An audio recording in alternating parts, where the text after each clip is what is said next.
Para empezar, les voy a hablar un poquito respecto del lago de Atitlán. El lago de Atitlán es una cuenca endorreica que tiene un área de 546 kilómetros cuadrados, una profundidad máxima de 327 metros y un volumen de 25 kilómetros cúbicos. Actualmente se encuentra en un proceso de estado oligotrófico a mesotrófico. Esto quiere decir de que se caracteriza por una gran cantidad de nutrientes y presencia de algas. Y esto es debido a la deforestación, erosión hídrica, descargas de aguas residuales y desechos sólidos. ¿Pero qué son las algas? Vamos a empezar por ahí. Las algas son plantas acuáticas simples que son unicelulares. Pueden formar colonias, microalgas filamentosas, también hay algas marinas, hay de agua dulce, son importantes para los ecosistemas acuáticos y hay 5 grupos principales en el lago de Atitlán: las diatomeas, las algas pardas, las algas verdes, dinoflagelados y las cianobacterias. En este tema nos vamos a enfocar un poquito en las cianobacterias. Pero ¿cómo se da un florecimiento? Para empezar, les voy a hablar un poquito respecto al ciclo de vida de las algas.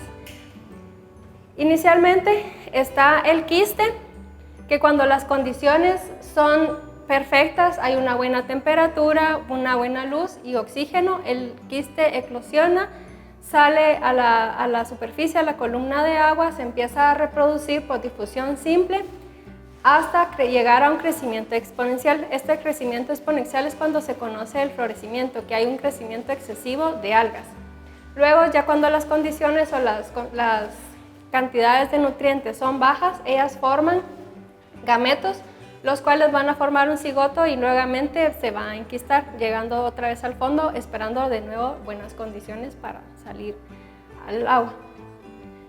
¿Qué son los florecimientos? También son conocidos como microalgas blooms, florecimientos, y también tal vez han escuchado el tema de mareas rojas. Aquí en el lago de Atitlán los conocemos como florecimientos, y es el florecimiento de la cianobacteria, que en el 2019 fue muy grande. Aquí hay otro florecimiento en la laguna de Ipala, donde el florecimiento es color rojo por el alga que hizo el florecimiento, y las mareas rojas en el mar. Hay diferentes tipos de florecimientos. Podemos encontrarlos de color verde, amarillo, incluso blanco, rojos y pardos. Estos se dan dependiendo la especie que genere el florecimiento. Asimismo, tenemos florecimientos de algas fluorescentes, que esto se da por la perturbación de algas bioluminiscentes, dándole esta tonalidad azul al agua, y esto se puede ver un poco más en el mar y de noche. El tema de los florecimientos es lo tóxicos que pueden ser o los problemas que pueden llegar a causar a la población. ¿Pero por qué son nocivas? No todas las algas pueden producir florecimientos, y no todos los florecimientos son dañinos. Aquellos que llegan a formar florecimientos pueden ser dos tipos: las que producen toxinas y las que solo producen biomasa. No todas requieren altas concentraciones de algas para ocasionar problemas ambientales. De los que producen toxinas, estas pueden llegar a enfermar o matar animales, personas que han sido expuestas a los florecimientos o han ingerido alimentos contaminados con toxinas. De los productores de masas no son nocivos, pero después de alcanzar altas concentraciones pueden crear zonas muertas. ¿Y qué son zonas muertas? Son zonas donde el lago tiene bajas concentraciones de oxígeno y por lo tanto tienen un efecto en los peces, en la vegetación acuática y en otros organismos acuáticos. Los florecimientos pueden cambiar drásticamente los ecosistemas, dominando e incluso desplazando a las poblaciones naturales de fitoplancton, alterando la cadena trófica. También pueden ocasionar impactos socioeconómicos y culturales. Aquí en el lago de Atitlán, un impacto cultural es el tema de Santiago Atitlán, donde las señoras llegan a lavar ropa al lago, y al haber un florecimiento, esta actividad se puede ver afectada por la alta densidad de algas. También puede ocasionar pérdidas en la pesquería y en el consumo de subsistencia de peces, caracoles, cangrejos y principalmente el turismo. ¿Qué ocasiona los florecimientos? Para que haya un florecimiento deben haber condiciones ambientales ideales para las algas. Las corrientes del lago tienen que ser las adecuadas para que ellas se puedan reproducir. Tiene que haber disponibilidad de nutrientes, la temperatura del agua debe ser cálida y debe haber una buena radiación solar. Toda esta combinación de la precipitación, disponibilidad de nutrientes, luz, temperatura y el reciclamiento de nutrientes puede ocasionar que se den los florecimientos de algas. Como les mencionaba, los nutrientes más importantes son los nitratos y los fosfatos. Estos pueden provenir de las descargas de aguas residuales, la agricultura y el uso de detergentes, jabones u otros parecidos. Esto es lo que ha ocasionado acá en el lago de Atitlán el florecimiento de las cianobacterias. ¿Pero qué es una cianobacteria? Vamos a iniciar con el concepto. El concepto de cianobacteria viene del griego kianos, bacterium, que quiere decir azul oscuro y microorganismo. Las algas verde-azules están desde 1970. Son bacterias que pueden realizar fotosíntesis y eso es lo que las diferencia de otro tipo de bacterias. Solo se pueden ver a nivel microscópico, excepto cuando hay florecimientos que se miran las masas de cianobacterias.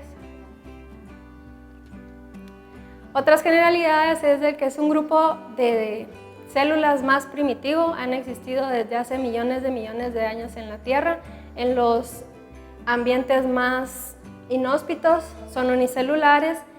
Como les había mencionado, pueden formar colonias o filamentos, son muy resistentes a cambios de temperatura, salinidad. Aquí podemos ver que están en geysers donde las temperaturas son muy altas. Pueden formar colonias o filamentos. ¿Y qué es lo que hace que las cianobacterias sean mucho más dominantes que otras algas? Tienen una estructura que se llama heterocisto que les permite fijar nitrógeno de la atmósfera. Cuando ya las condiciones de nutrientes no son las adecuadas para las demás algas, las cianobacterias pueden subir a la superficie, fijar nitrógeno de la atmósfera y así reproducirse y dominar a las otras algas. Aquí tenemos una imagen de cómo se mira un florecimiento de cianobacterias en el lago Atitlán. Esto es cuando no tenemos un florecimiento y esto es cuando ya aparecen, que ya se empiezan a ver masas o grumos en la superficie del lago, afectando las actividades del lago. A nivel microscópico, cuando no tenemos florecimiento se pueden ver otras especies, otros géneros de algas, pero cuando hay un florecimiento domina principalmente esa alga que está ocasionando el florecimiento. ¿Cuáles son las cianobacterias que tenemos en el lago de Atitlán? Tenemos afanisomeno, que forma filamentos. Esta produce toxinas. Afanocapsa, Dolichospermum, también produce toxinas. Limnorhapis, este es el Limnorhapis, y Microcystis son las principales cianobacterias que producen florecimientos en el lago de Atitlán. Esta se caracteriza porque forma filamentos, también produce toxinas. Y tenemos Microcystis, que es otra de las que produce toxinas. Esta puede formar colonias y son un poco más verdes. De los florecimientos, como les mencionaba, hay algas que no generan toxinas y no van a ocasionar problemas para la salud, y hay las cianobacterias que no todas, pero algunas sí producen toxinas. ¿Cuáles son los tipos de toxinas? Tenemos microcistina, que afecta el hígado. Esta se encuentra en Microcystis. Afanocapsa, también tenemos cilindrotoxinas, que se encuentra en la avena, también afecta el hígado, el corazón, el pulmón y otros órganos. También tenemos anatoxinas, saxitoxinas que pueden afectar, son neurotóxicas, pueden afectar el sistema nervioso. Y dentro de estos, en los géneros que lo podemos encontrar es Dolichospermum. ¿Cuáles son los efectos en la salud?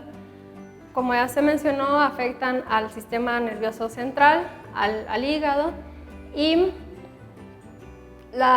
los síntomas pueden ser desde dolores, náuseas, alergias, temblores y otro tipo de síntomas que pueden afectar a las personas que tienen una ingesta de las cianobacterias.